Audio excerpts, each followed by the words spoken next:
There's a town in Colorado that you can see from the highway but can never enter. It clings to a cliff like a desperate climber losing their grip. Warning signs surrounded. Risk of injury or death. No trespassing. Contaminated site. This is Gilman. Population? 0. A town so toxic that the government ordered everyone out and never let them back.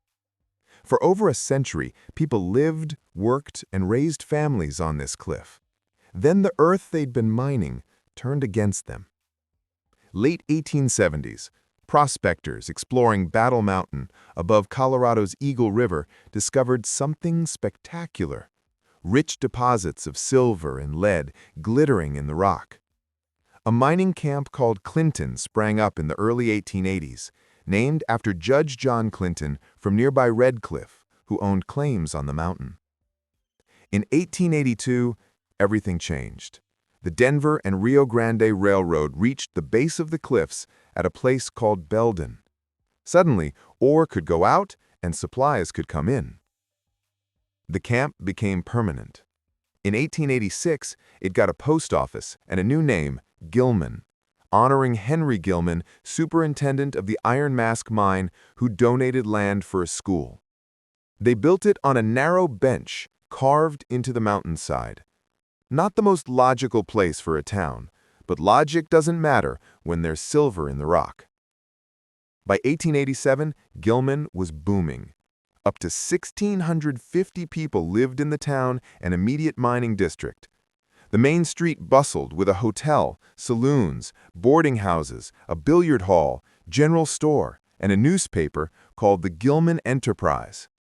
Stories tell of miners riding horses directly into bars and shooting out the lights, typical rowdy behavior of a Western silver camp where fortunes were made daily and spent just as fast. The Iron Mask, Little Bell, and other mines punched deeper into Battle Mountain. The town grew upward and outward along the cliff, defying both gravity and common sense. But silver prices are fickle. In 1893, the bottom fell out of the silver market across America. Mines shut down overnight. Gilman's population crashed. The 1890 census had counted 442 residents, down from over 1,000 just years before. Many left for other camps, other dreams. For years, Gilman languished, but the mountain wasn't done giving up its wealth. Zinc. The same mines that had produced silver also held massive zinc deposits, and the early 1900s brought new demand for zinc in galvanizing steel, making batteries, and industrial production. The New Jersey Zinc Company consolidated properties and transformed Gilman into a major zinc producer. The Eagle Mine complex beneath the town became one of Colorado's most productive operations, also yielding copper, silver, and gold as byproducts. Gilman came back to life. This time, it wasn't a wild frontier camp, it was a proper company town. The company built a hospital, a school, a clubhouse, even a bowling alley. Multi-ethnic mining families lived in company houses perched on the cliff. Kids played on narrow streets with 600-foot drops nearby. Families held dances, formed sports teams, lived full lives in this impossible place. For decades, Gilman thrived. Nearly a century of mining, generations born and raised on that cliff. But beneath the town, poison was accumulating. For nearly 100 years, mining operations dumped waste rock, tailings, and contaminated water directly into the environment. It was standard practice. Nobody thought about consequences. Acid mine drainage leached heavy metals from exposed rock, lead, zinc, cadmium, arsenic, copper, all flowing into groundwater and the Eagle River below. By the 1970s, the Eagle River was dying. Fish kills became common. The water turned colors that water shouldn't be. Downstream communities worried about their drinking water. Regulators tested Gilman's soil, water, air. The results were damning. The entire town sat on a toxic waste site. The mine beneath it was a ticking environmental bomb. In 1984, the Eagle mine shut down. When the pump stopped, water levels inside the mine began rising, threatening to release a massive flood of contaminated water into the Eagle River. The order came down: evacuate Gilman, everyone, immediately. In 1986, Gilman and the Eagle mine were added to the federal Superfund list, America's most hazardous toxic waste sites. Through the 1990s, crews built water treatment systems, stabilized mine workings, and attempted to contain decades of contamination.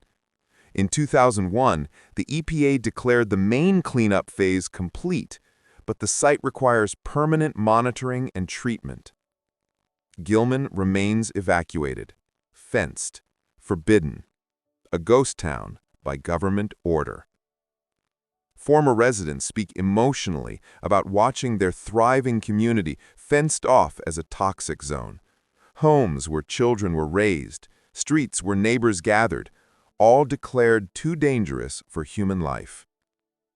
Urban explorers, those who illegally enter despite warnings, describe it as frozen in time, a 1984 time capsule perched on a cliff. But it's not romantic. It's dangerous.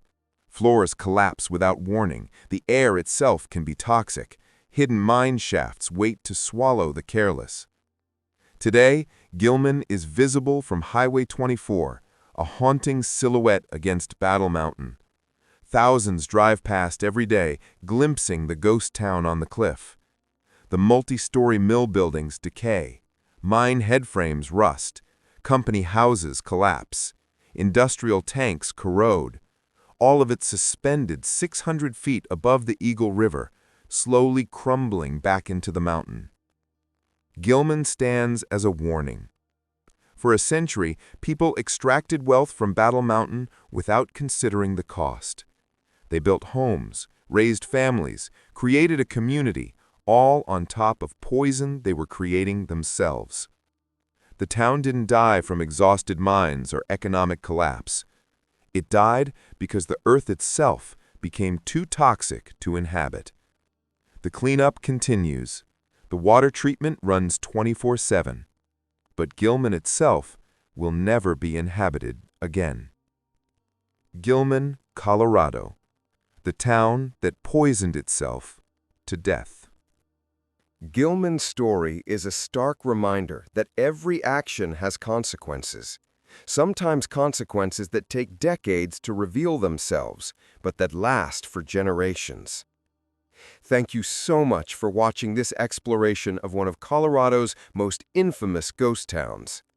If this story made you think differently about the environmental cost of progress, please hit that like button. It helps share these important stories with more people. And if you haven't already, subscribe and ring that notification bell so you don't miss our deep dives into abandoned places, environmental disasters, and the forgotten stories of America's ghost towns. Drop a comment below. Have you driven past Gilman on Highway 24? Did you know about its toxic history? And should ghost towns like this be preserved as warnings, or should they be demolished completely? I want to hear your thoughts. Thanks again for being here. Until next time, stay curious, stay safe, and remember that some places are abandoned for very good reasons.